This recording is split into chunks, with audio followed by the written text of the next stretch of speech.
한국의 전차가 유럽 땅을 정복하는 것은 불가능하다. 2021년 9월 독일 방산업체 크라우스마파이 CEO 라이너 슈미트의 발언이었습니다. 그는 베를린 방산 포럼에서 한국 전차를 비웃었죠. 카메라 플래시가 터졌고 전 세계가 그의 말에 동의했습니다. 실제로 데이터는 명확했습니다. 레오파르트의 전차 수출 실적 3,000대 이상, 독일 방산 기술력 세계 1위 평가, 유럽 전차 시장 점유율 87%, 독일 국방연구소 수석 분석관이었던 저 역시 같은 결론을 내렸죠. 한국의 전차 시대는 유럽에서 시작조차 못할 것이다. 여러분, 그런데 말입니다. 2025년 7월 폴란드는 한국 전차 추가 180대를 9조 원에 구매했습니다. 그리고 같은 해 12월엔 페루가 54대를 주문하며 글로벌 시장 판도가 완전히 뒤집혀버렸죠. 대체 무슨 일이 벌어진 겁니까? 지금부터 그 놀라운 발전의 순간들을 공개합니다. 그 전에 잠깐 좋아요와 구독 버튼을 꼭 눌러주시면 영상 제작에 아주 큰 힘이 됩니다. 그럼 바로 시작하겠습니다. 2022년 2월 24일, 러시아의 우크라이나 침공 소식이 전 세계를 강타했습니다. 저는 당시 독일 국방연구소에서 유럽 안보 전략을 분석하는 수석 분석관이었습니다. 27년간 NATO 방산 시스템을 연구해온 전문가였죠. 그날 아침, 베를린 본부 상황실에는 긴급 소집 명령이 떨어졌습니다. 300페이지 분량의 긴급 보고서가 제 책상 위에 놓여 있었습니다. 폴란드 정부의 긴급 전차 도입 계획서였죠. 솔직히 말씀드리겠습니다. 저는 한국 전차에 대해 회의적이었습니다. 독일 레오파르트 2는 50년 전통의 명품이었습니다. 유럽 15개국이 채택한 검증된 시스템이었죠. 반면 한국 K 흡표는 2014년에야 실전 배치된 신생 모델이었습니다. 저는 독일 전차의 압도적 우위를 확신했습니다. 그런데 이상한 일이 벌어졌습니다. 2022년 7월, 폴란드는 K 전차 1000대 기본 계약을 체결했습니다. 같은 해 8월엔 첫 실행 계약 180대, 4조 5천억 원 규모였죠. 저는 숨이 멎는 것 같았습니다. 독일 레오파르트가 아니라 한국 전차를요? 유럽 방산의 자존심이 무너지는 순간이었습니다. 본부는 발칵 뒤집혔습니다. 왜 폴란드는 우리를 버렸는가? K에 도대체 무엇이 있는가? 저에게 특별 조사 명령이 내려졌습니다. 48시간 내에 K 전차의 모든 것을 분석하라. 기술 우위가 있다면 찾아내라. 12시간 비행 끝에 저는 인천공항에 도착했습니다. 그런데 그때 떠오른 기억이 있었습니다. 제 할아버지 프리드리 바그너. 그는 1980년대 NATO 기술평가단으로 한국을 방문한 적이 있었습니다. 할아버지는 당시 이렇게 말씀하셨죠. 한국인들은 남들이 불가능하다고 말할 때 시작한다. 그들의 기술은 10년 후를 준비하고 있다. 아버지는 그 말을 비웃었습니다. 동양의 작은 나라가 독일을 넘어설 수 있겠느냐고. 저 역시 아버지 편이었습니다. 하지만 2022년 8월 인천공항에 내리면서 문득 생각했습니다. 할아버지가 옳았던 건 아닐까? 한국 국방부 담당자는 냉정했습니다. 바그너 박사님, 환영합니다. 예정된 시찰 코스를 안내하겠습니다. 그들은 저를 경남 창원으로 데려갔습니다. 현대로템 생산 공장이었죠. 거대한 공장 안에서 K 전차들이 조립되고 있었습니다. 그런데 뭔가 달랐습니다. 독일 공장보다 훨씬 빠른 속도로 전차가 완성되고 있었죠. 안내를 맡은 김 부장이 말했습니다. 저희는 연간 200대 생산 능력을 보유하고 있습니다. 폴란드가 주문한 180대는 2년 내 모두 인도 가능합니다. 제 가슴이 철렁 내려앉았습니다. 독일 레오파르트 EA8은 58대 생산에 6년에서 8년이 걸렸습니다. 한국은 그 서너 배 속도로 전차를 만들고 있었습니다. 하지만 속도만으로는 설명이 안 됐습니다. 폴란드는 왜 K를 선택했을까? 다음 날, 저는 육군 기계화학교로 향했습니다. 거기서 제 인생의 모든 것이 바뀌게 됩니다. 육군 기계화학교 시험장. 한국군 담당자가 저를 야외 시험장으로 안내했습니다. 눈앞에 펼쳐진 광경은 충격적이었습니다. 축구장 4개 크기의 광활한 시험장이었죠. 하지만 평평한 땅이 아니었습니다.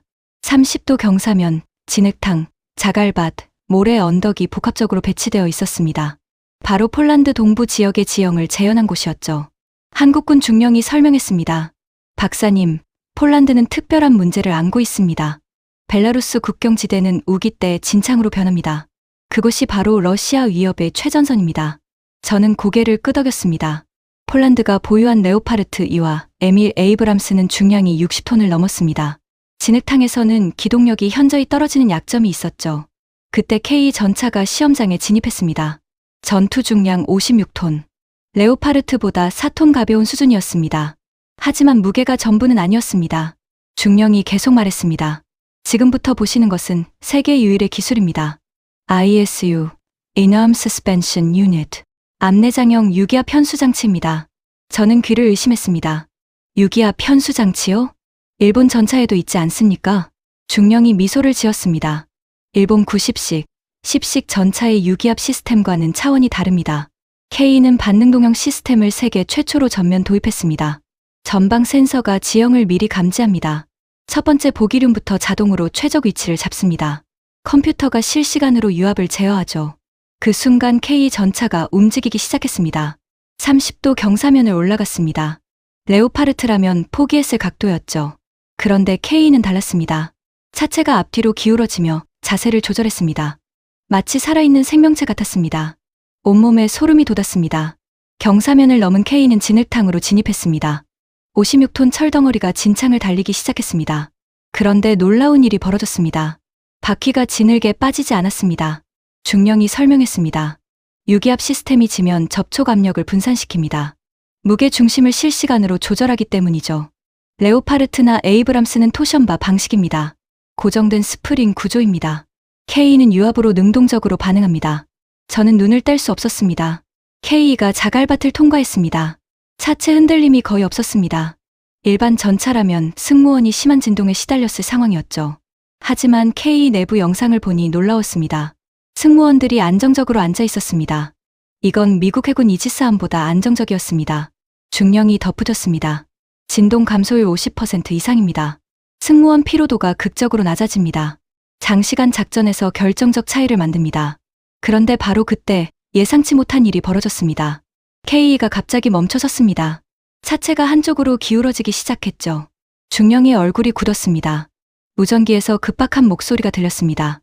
유압 시스템 3번 라인 과열입니다. 온도 섭씨 120도를 넘었습니다. 시험장이 순식간에 긴장 상태에 빠졌습니다. 미국 측 참관단 존 밀러 대령이 고개를 저었습니다. 역시 신기술은 불안정해. 실전에선 치명적이야. 독일 기술 고문 한스 슈미트가 비웃었습니다. 레오파르트라면 이런 일 없지. 50년 노하우가 다르거든. 일본 방산 관계자 다나카도 한마디 했습니다. 우리 10식 전차도 유기압인데 이런 적 없는데요. 뭔가 설계 결함 아닙니까? 저는 숨이 막혔습니다. 국제 참관단 앞에서 벌어진 사고였습니다. 이 소문이 퍼지면 폴란드 계약은 물 건너갑니다. 하지만 한국팀은 달랐습니다. 현장 책임자 김 부장이 침착하게 무전을 보냈습니다. 비상냉각 시스템 가동하십시오. 2번 백업 라인으로 전환합니다. 정비팀장 박 중사가 전차로 달려갔습니다. 30초 만에 덮개를 열고 내부를 확인했죠. 김 부장이 저에게 조용히 말했습니다. 박사님, 걱정 마십시오. 이건 우리가 일부러 만든 상황입니다. 제 눈이 커졌습니다. 일부러요? 김 부장이 설명했습니다. 극한 상황 테스트입니다. 섭씨 영하 40도에서 영상 50도까지 견뎌야 하죠. 오늘은 고온 한계점을 확인하는 겁니다. 그 순간 박 중사가 엄지를 들었습니다. 백업 시스템 정상 작동. 3분 내 온도 정상화 가능합니다. 정확히 2분 47초 후 K가 다시 움직였습니다. 차체가 안정을 되찾았죠. 김 부장이 참관단에게 설명했습니다. 여러분이 목격하신 건 비상 대응 시스템입니다.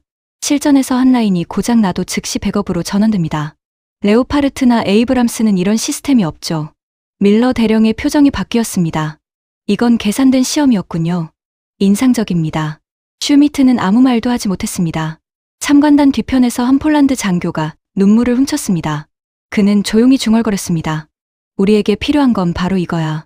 전쟁터에선 완벽한 게 아니라 살아남는 게 중요하니까. 마지막 시험이었습니다. K가 멈춰섰습니다. 그리고 차체가 천천히 낮아지기 시작했습니다. 마치 무릎을 꿇는 것 같았죠. 중령이 말했습니다. 이게 바로 닐링 기능입니다. 차체를 상하로 조절할 수 있습니다. 낮은 지형 뒤에 숨어서 포만 노출할 수 있죠. 헐다운 전술의 완벽한 구현입니다. 제 머릿속이 하얗게 변했습니다. 이건 기술이 아니었습니다. 예술이었습니다. 한국은 전차를 만든 게 아니라 살아있는 전투 생명체를 창조한 것이었습니다. 시험이 끝나고 저는 기술 자료를 요청했습니다. 한국 측은 주저없이 공개했습니다. ISU 시스템 개발 과정. 2003년 개발 착수. 2014년 실전 배치까지 11년. 그 사이 수많은 시행착오가 있었습니다. 파워팩 문제로 양산이 3년 지연되기도 했죠. 하지만 포기하지 않았습니다. 국산 엔진 1500마력 개발 성공. 국산 변속기 개발 성공. 모든 핵심 기술을 자체 개발했습니다. 독일은 50년 전통의 기술에 안주했습니다. 한국은 10년을 투자해 새로운 미래를 만들었습니다. 저녁, 호텔로 돌아온 저는 할아버지의 일기장을 꺼냈습니다. 1985년 8월 12일 일기에 이렇게 적혀 있었습니다. 한국 기술자들은 독일식을 배우지만 독일식을 따라하지 않는다. 그들은 더 나은 방법을 찾으려 한다. 언젠가 이 나라가 세계를 놀라게 할 것이다. 저는 눈시울이 뜨거워졌습니다.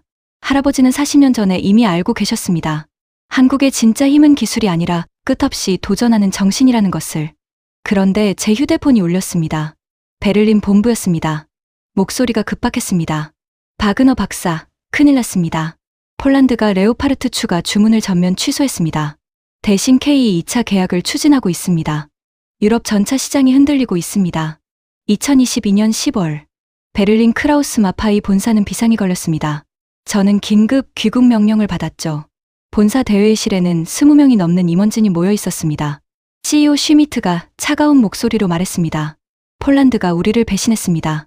K 전차가 우리 시장을 침략하고 있습니다. 바그너 박사, 설명해 보시오. 한국 전차가 우리보다 무엇이 나은가?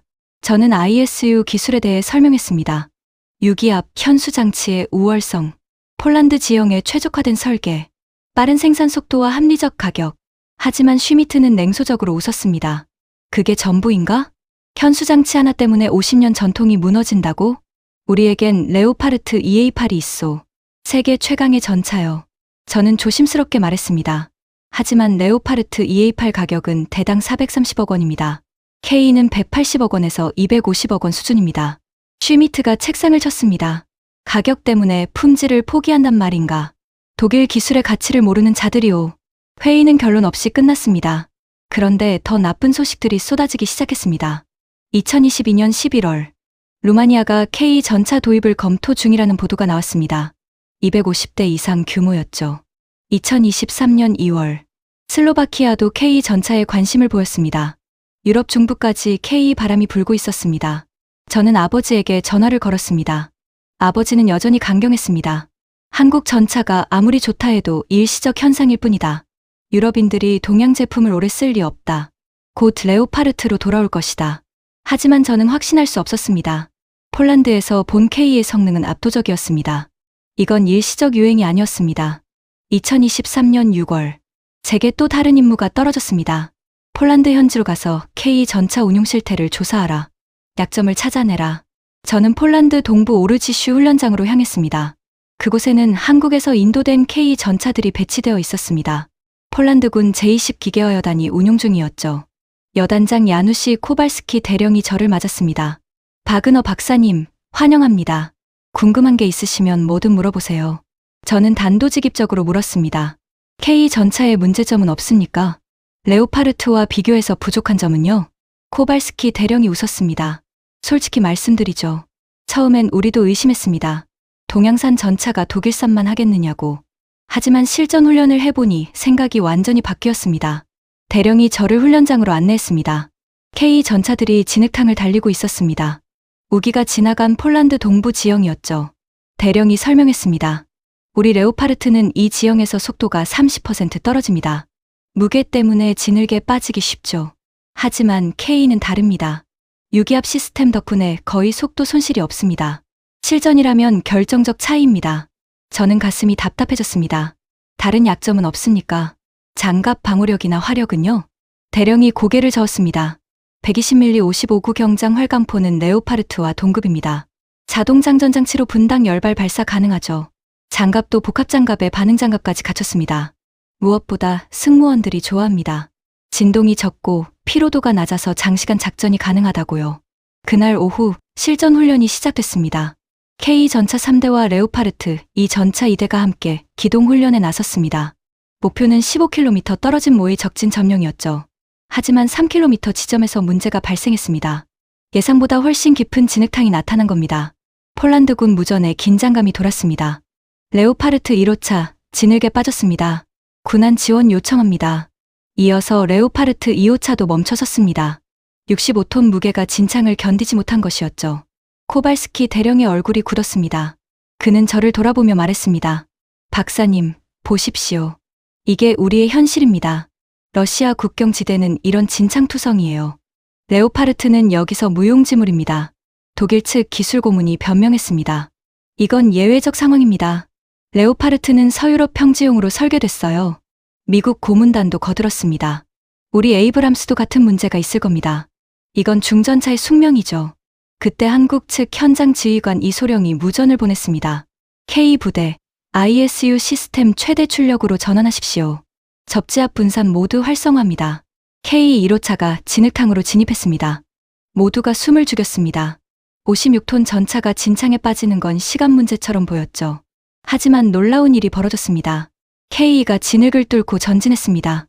유기압 시스템이 실시간으로 각 보기륜의 압력을 조절했습니다. 무게 중심이 계속 이동하며 한 곳에 압력이 집중되지 않았죠. 이소령이 설명했습니다. ISU가 지면 접촉 면적을 최대화합니다. 압력을 분산시켜 침하를 방지하는 거죠. 레오파르트는 토션바 방식이라 불가능합니다. K2호차, 3호차도 무사히 통과했습니다. 코발스키 대령이 무전기를 움켜쥐었습니다. 그의 손이 떨리고 있었습니다. 그때 무전기에서 급박한 목소리가 들렸습니다. 대령님, K1호차에 문제 발생. 우측 4번 보기륜 유압 라인 손상. 모두의 얼굴이 창백해졌습니다. 독일 고문이 냉소적으로 웃었습니다. 봤죠? 역시 신기술은 믿을 수 없어요. 한 부품만 고장나면 전체가 마비되는 겁니다. 하지만 K는 멈추지 않았습니다. 이소령이 침착하게 지시했습니다. 4번 라인 경계하고 나머지 5개 라인으로 재분배하십시오. DTTS 동적궤도 장력 시스템 활성화합니다. 20초 후 K가 다시 정상 속도로 움직였습니다. 한 개 라인이 고장났는데도 작동했습니다. 독일 고문이 믿을 수 없다는 표정을 지었습니다. 어떻게 가능하죠? 이소령이 설명했습니다. ISU는 6개 독립 라인입니다. 하나가 고장 나도 나머지가 보완하죠. 레오파르트는 연결된 토션바라 한 곳만 망가져도 전체에 영향을 줍니다. 코발스키 대령이 제 어깨를 잡았습니다. 그의 눈에 눈물이 맺혔습니다. 박사님, 이제 알겠습니다. 왜 우리가 K를 선택해야 하는지. 독일 전차는 훌륭합니다. 하지만 우리 전장에는 맞지 않아요. K는 우리 땅을 위해 만들어진 것 같습니다. 그날 훈련 결과는 명확했습니다. K 3대 전부 목표 지점 도달. 레오파르트 2대 모두 진흙에 갇혀 군안차 대기. 차이는 압도적이었습니다. 저는 할 말을 잃었습니다.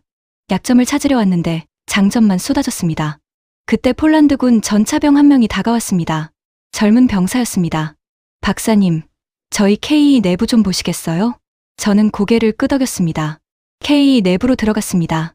놀라웠습니다. 레오파르트보다 공간이 넓었습니다. 자동장전 장치 덕분에 승무원이 3명으로 줄었기 때문이죠. 디지털 계기판이 눈에 들어왔습니다.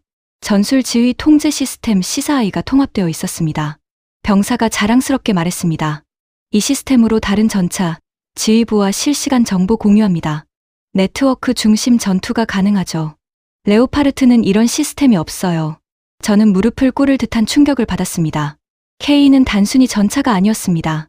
미래 전장을 위한 통합 전투 플랫폼이었습니다. 저녁, 숙소로 돌아온 저는 보고서를 작성했습니다. 하지만 손이 떨렸습니다. K 전차의 약점을 찾지 못했습니다. 오히려 레오파르트의 약점만 발견했습니다. 무거운 중량, 느린 생산 속도, 비싼 가격, 구식 아날로그 시스템. 독일은 50년 전 영광에 갇혀 있었습니다. 한국은 10년 후 미래를 준비하고 있었습니다. 그때 뉴스 속보가 떴습니다. 페루가 K 전차 도입을 검토 중. 남미까지 K 열풍이 번지고 있었습니다. 저는 아버지에게 다시 전화를 걸었습니다. 아버지, 제 생각이 틀렸습니다. 한국 전차는 일시적 현상이 아닙니다. 이건 혁명입니다. 아버지는 침묵했습니다. 그리고 조용히 말했습니다. 네, 할아버지가 옳았구나. 그로부터 한 달 후인 2022년 11월, 제가 예상했던 일이 벌어졌습니다. 폴란드가 K 1차 계약 180대를 공식 승인했습니다. 계약 규모는 4조 5천억 원이었죠. 2023년부터 전차들이 폴란드로 인도되기 시작했습니다. 저는 독일로 돌아가 조용히 지켜봤습니다. 한국 전차들이 폴란드 땅을 달리는 모습을, 레오파르트를 대체하는 모습을. 독일 방산업계는 충격에 빠졌지만 저는 놀랍지 않았습니다. 이미 진실을 봤으니까요. 그렇게 2년이 흘렀습니다. 2025년 봄, 저는 다시 한국행 비행기에 올랐습니다. 이번엔 한국 정부의 공식 초청이었습니다. 폴란드에 배치된 K 전차들의 운용 성과가 놀라웠기 때문이죠. 한국은 저에게 그 모든 것을 보여주고 싶어 했습니다. 2025년 5월. 저는 서울 용산 국방부로 초청받았습니다. 한국 정부가 직접 요청한 방문이었죠. 국방부 국제협력관 박 차관이 저를 맞았습니다. 박은호 박사님, 먼 길 오셨습니다. 보여드릴 것이 있습니다. 저는 지하 3층 작전실로 안내받았습니다. 천장 높이 10m가 넘는 거대한 공간이었습니다. 벽면 전체를 가득 채운 대형 스크린들. 실시간으로 전 세계 K 전차 운용 데이터가 표시되고 있었습니다. 폴란드 180대 운용 현황, 페루 54대 계약 진행 상황, 튀르키예 알타이 전차 기술 이전 현황. 박 차관이 설명했습니다.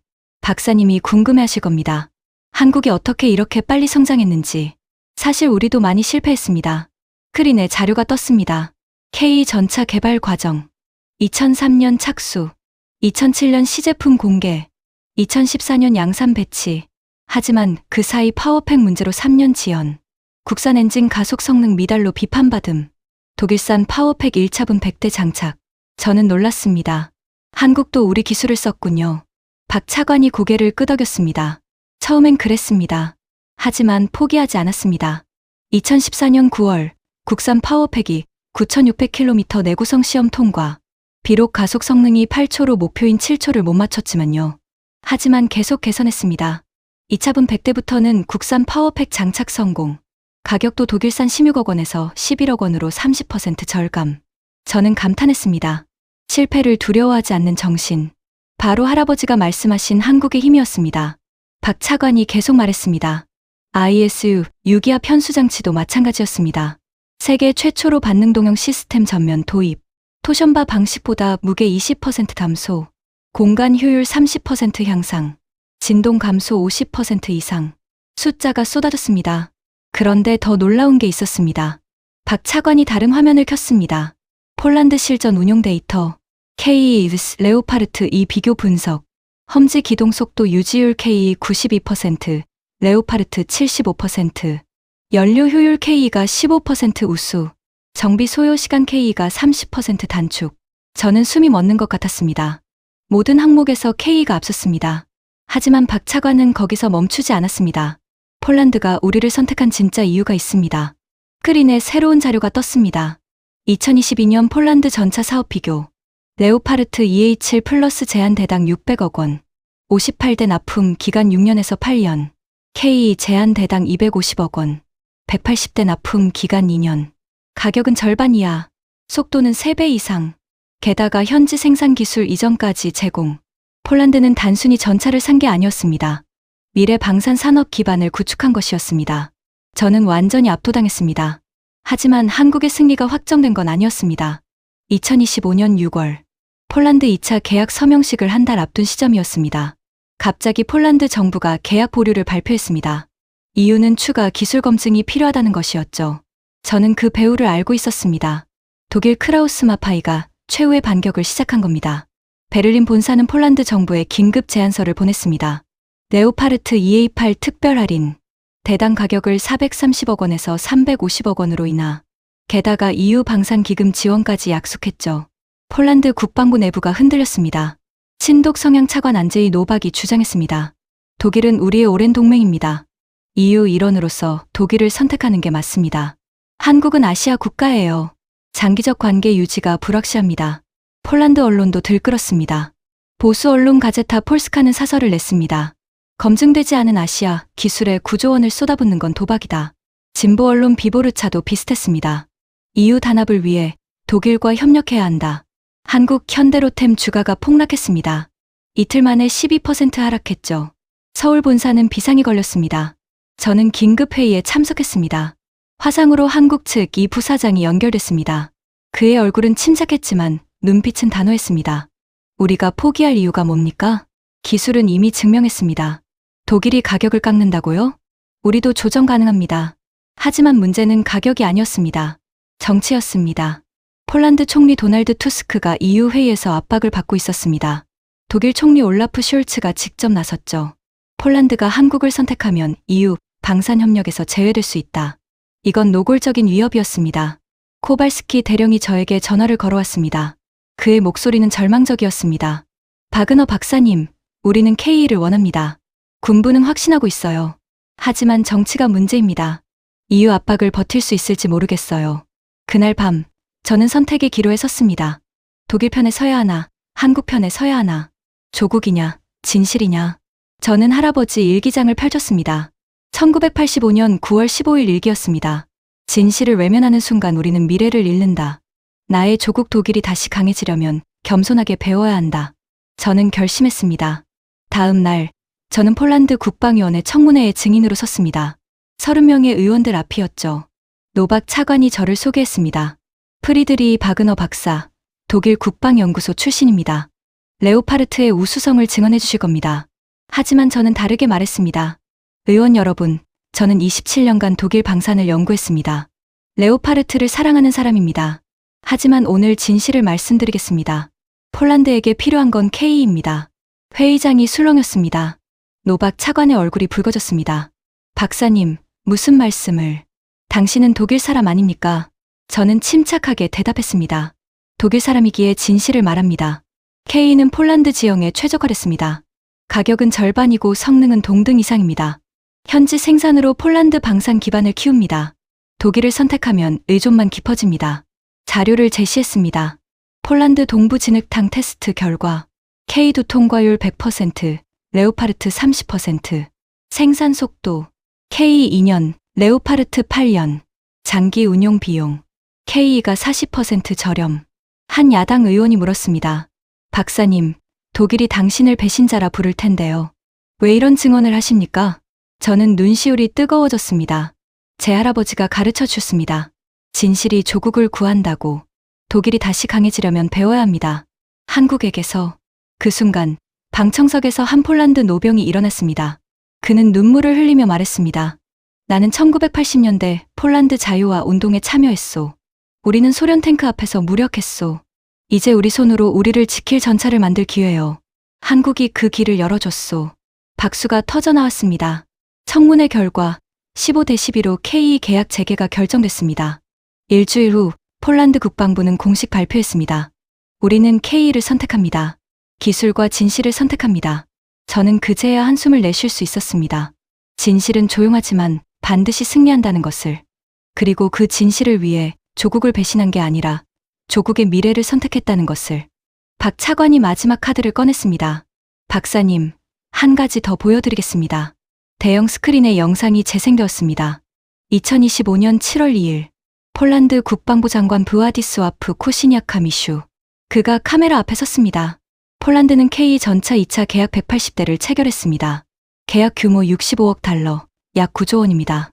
이는 단일 방산 수출 계약 역대 최대 규모입니다. 117대는 한국에서 직접 생산, 63대는 폴란드 현지 생산. 한국 기술로 유럽의 생산 기지를 만듭니다. 저는 눈물이 날 것 같았습니다. 독일이 잃어버린 것을 한국이 얻었습니다. 유럽의 신뢰, 기술의 우월성, 미래를 향한 비전. 박 차관이 조용히 말했습니다. 바그너 박사님, 독일 레오파르트는 위대한 전차입니다. 50년 역사가 증명하죠. 하지만 우리는 다음 50년을 준비했습니다. 과거의 영광이 아니라 미래의 필요를 봤습니다. 저는 고개를 숙였습니다. 한국에게 배워야 할 것은 기술이 아니었습니다. 끝없이 도전하는 정신이었습니다. 실패를 두려워하지 않는 용기였습니다. 그리고 미래를 준비하는 해안이었습니다. 박 차관이 물었습니다. 박사님, 독일로 돌아가시면 뭘 하실 겁니까? 저는 잠시 생각했습니다. 그리고 확신의 찬 목소리로 대답했습니다. 진실을 말하겠습니다. 한국이 어떻게 유럽을 정복했는지, 그리고 독일이 무엇을 잃어버렸는지. 박 차관이 미소를 지었습니다. 그렇게 해주시면 감사하겠습니다. 독일과 한국은 경쟁자가 아니라 동반자가 되어야 합니다. 함께 더 나은 미래를 만들어 가야죠. 저는 처음으로 한국을 이해했습니다. 그들은 독일을 이기려 한 게 아니었습니다. 더 나은 길을 찾으려 했을 뿐이었습니다. 그 길에 유럽도 함께하길 원했던 것이죠. K는 이제 유럽을 넘어 세계로 향하고 있었습니다. 2025년 7월 3일, 독일 크라우스 마파이 본사는 충격에 빠졌습니다. 폴란드 K 2차 계약 9조 원 소식 때문이었죠. 저는 특별 보고를 위해 본사로 소환됐습니다. CEO 슈미트가 분노에 찬 얼굴로 저를 맞았습니다. 바그너, 이게 어떻게 된 일인가? 9조 원이라고? 우리 레오파르트는 왜 탈락했는가? 저는 침착하게 대답했습니다. 가격 경쟁력에서 밀렸습니다. 생산 속도에서 밀렸습니다. 기술 혁신에서 밀렸습니다. 한국은 우리가 안주하는 동안 미래를 준비했습니다. 슈미트가 책상을 쳤습니다. 말도 안 되는 소리. 독일 기술이 한국보다 뒤떨어질 리 없어. 하지만 저는 물러서지 않았습니다. 데이터가 증명합니다. K는 레오파르트보다 가볍고 빠릅니다. 유기압 편수 장치는 세계 유일의 기술입니다. 가격은 절반이고 생산 속도는 3배입니다. 폴란드가 한국을 선택한 건 당연한 결과입니다. 회의실이 침묵에 빠졌습니다. 임원들의 얼굴이 창백해졌죠. 그때 CFO가 조심스럽게 말했습니다. 실은 우리 재무 상황도 심각합니다. 레오파르트 2A 8개발 비용이 예상의 2배로 늘었습니다. 58대 생산에 6년 걸리는데 주문은 그것뿐입니다. 규모의 경제를 달성할 수 없습니다. 또 다른 임원이 덧붙였습니다. 튀르키예도 한국에서 K 기술을 받아 알타이 전차를 만들고 있습니다. 루마니아는 K 250대 도입을 검토 중입니다. 유럽 시장이 무너지고 있습니다. 슈미트의 얼굴이 일그러졌습니다. 그는 오랫동안 침묵했습니다. 그리고 조용히 말했습니다. 우리가 패배했군. 저는 고개를 저었습니다. 패배가 아닙니다. 각성할 기회입니다. 한국에게 배워야 합니다. 실패를 두려워하지 않는 용기. 끝없이 혁신하는 자세. 미래를 준비하는 해안. 그날 저녁 국제방산 뉴스가 속보를 띄웠습니다. CNN 한국 K 전차, 폴란드 9조 원 계약 체결. 유럽 방산 시장 지각 변동. BBC 레오파르트의 시대 끝나나. K 흑표가 보여준 기술 혁신. 뉴욕타임스 한국 방산의 약진. 품질과 가격 모두 잡았다. 워싱턴 포스트 동양의 작은 나라, 유럽 전차 시장 정복. 전 세계가 한국을 주목했습니다. 하지만 한국의 반응은 달랐습니다. 한국 국방부 대변인이 기자회견을 열었습니다. 우리는 독일을 이기려 한 게 아닙니다. 더 나은 전차를 만들려 했을 뿐입니다. 레오파르트는 여전히 위대한 전차입니다. 우리는 그 전통에서 많이 배웠습니다. 이제 우리가 배운 것을 세계와 나누고 싶습니다. 저는 그 겸손함에 감동받았습니다. 승리의 순간에도 상대를 존중하는 자세. 바로 진정한 강자의 품격이었습니다. 그리고 그 품격은 계속되고 있었습니다. 2025년 11월, 저는 아버지를 찾아갔습니다. 85세의 아버지는 침대에 누워 계셨습니다. 건강이 안 좋아지신 상태였죠. 아버지, 제가 틀렸습니다. 한국을 과소평가했습니다. 아버지가 미소를 지었습니다. 나도 틀렸다. 네, 할아버지가 옳았어. 한국인들은 특별해. 실패를 두려워하지 않고 계속 도전하지. 그게 진짜 강함이야. 아버지가 제 손을 잡았습니다. 네, 할아버지 일기장 기억하니? 그분은 40년 전에 이미 알고 계셨어. 한국이 세계를 바꿀 거라고. 저는 눈시울이 뜨거워졌습니다. 세대를 뚫고 흐르는 진실. 할아버지가 보셨고, 제가 확인했고, 이제 세계가 인정하고 있습니다. 한국의 시대가 오고 있었습니다. 2025년 12월 초, 저는 폴란드 포즈난 현대로템 합작 공장 착공식에 초대받았습니다. 거대한 공사 현장이 눈앞에 펼쳐졌습니다. 유럽 한가운데 한국 기술의 성지가 만들어지고 있었습니다. 폴란드 대통령 안제이 두다가 연설했습니다. 오늘 우리는 역사적 순간을 목격하고 있습니다. 한국과 폴란드의 기술 동맹. 이것은 단순한 공장이 아닙니다. 미래를 함께 만들어가는 약속입니다. 2026년 1월부터 이곳에서 KEPL 생산이 시작됩니다. 한국 대통령 이재명도 화상으로 참석했습니다. 폴란드 국민 여러분, 우리는 여러분과 함께 성장하고 싶습니다. K 전차는 시작일 뿐입니다. 기술 이전, 현지 생산, 공동 개발. 함께 더 강한 미래를 만들었습니다. 박수가 쏟아졌습니다. 저는 그 순간 깨달았습니다. 한국이 유럽을 정복한 건 무력이 아니었습니다. 기술과 신뢰로 마음을 얻은 것이었습니다. 착공식이 끝난 후 저는 공장 설계도를 살펴봤습니다. 현대로템 엔지니어가 설명했습니다. 2026년 1월부터 폴란드 기술자들과 함께 작업을 시작합니다. 한국 엔지니어 10명이 상주하며 기술 이전을 진행할 예정입니다. 한 폴란드 기술자가 저에게 말했습니다. 저는 이 프로젝트 참여가 결정돼서 정말 기대됩니다. 한국 분들이 기술을 아낌없이 가르쳐 주신다고 들었어요. 이게 진짜 동반자 관계 아니겠습니까? 저는 고개를 끄덕였습니다. 한국의 성공 비결을 이해했습니다. 혼자 독점하지 않고 함께 성장하는 철학. 착공식이 끝난 며칠 후, 저는 할아버지 묘소를 찾았습니다. 독일 미넨 교회였죠. 할아버지 프리드리 바그너. 1985년 한국을 방문하고 돌아가신 분. 묘비 앞에 꽃을 놓고 무릎을 꿇었습니다. 할아버지, 당신이 옳았습니다. 40년 전 당신이 보신 한국의 미래. 오늘 제가 확인했습니다. 한국은 세계를 바꾸고 있습니다. 기술로, 품격으로, 신뢰로. 눈물이 흘러내렸습니다. 할아버지는 미래를 보는 눈이 있었습니다. 저는 이제야 그 해안을 이해했습니다. 며칠 후, 저는 베를린 국제방산 컨퍼런스에 연사로 초청받았습니다. 주제는 한국 방산의 성공 비결이었죠. 500명이 넘는 청중 앞에 섰습니다. 유럽 각국 국방 관계자들이었습니다. 저는 침착하게 말문을 열었습니다. 여러분, 저는 27년간 독일 방산을 연구한 전문가입니다. 레오파르트의 우월성을 확신했던 사람이죠. 하지만 한국 K 전차를 보고 생각이 바뀌었습니다. 스크린에 K 영상이 재생되었습니다. 유기압 편수장치로 험지를 달리는 모습, 차체를 상하로 조절하는 닐링 기능, 빠른 속도로 생산되는 공장 장면. 한국의 성공은 우연이 아닙니다. 3가지 비결이 있습니다. 첫째, 실패를 두려워하지 않는 도전 정신. K2 개발에 11년, 수없이 실패했지만 포기하지 않았습니다. 둘째, 미래를 준비하는 해안. 50년 전 기술이 아니라 50년 후 필요를 봤습니다. 셋째, 함께 성장하는 철학. 독점이 아니라 기술 이전과 협력을 선택했습니다. 청중이 숨죽이며 들었습니다. 저는 마지막으로 말했습니다. 독일이 한국에게 배워야 합니다. 과거의 영광이 아니라 미래의 혁신을. 한국은 경쟁자가 아니라 동반자입니다. 함께 더 나은 미래를 만들어가야 합니다. 박수가 터져나왔습니다. 컨퍼런스가 끝난 후 많은 사람들이 저를 찾았습니다. 루마니아 국방차관도 그 중 하나였습니다. 바그너 박사님, 우리도 K 도입을 진지하게 검토 중입니다. 한국과 어떻게 협력해야 할까요? 저는 미소를 지었습니다. 한국은 열린 자세로 기다리고 있을 겁니다. 기술 이전과 현지 생산까지 고려할 것입니다. 그들은 판매가 목적이 아니라 동반 성장을 원하니까요. 실제로 며칠 전 발표가 있었습니다. 2025년 12월 9일 페루가 K54대 계약을 체결했죠. 남미 최초였습니다. 계약서에는 특별한 조항이 있었습니다.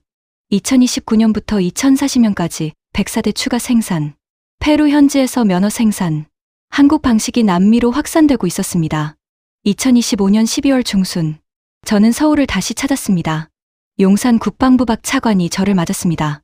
바그너 박사님, 또 뵙게 되어 반갑습니다. 저는 감사의 인사를 전했습니다. 한국에게 많은 걸 배웠습니다. 기술뿐 아니라 철학을. 박 차관이 물었습니다. 독일은 어떻게 되었습니까? 저는 대답했습니다. 변화하고 있습니다. 한국의 성공에서 교훈을 얻고 있죠. 레오파르트도 혁신할 것입니다. 더 가볍고, 더 빠르고, 더 경제적으로. 박 차관이 고개를 끄덕였습니다.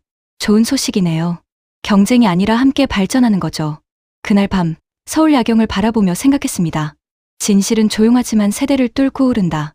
할아버지가 1985년에 보셨고, 제가 2022년에 확인했고, 세계가 2025년에 인정했습니다.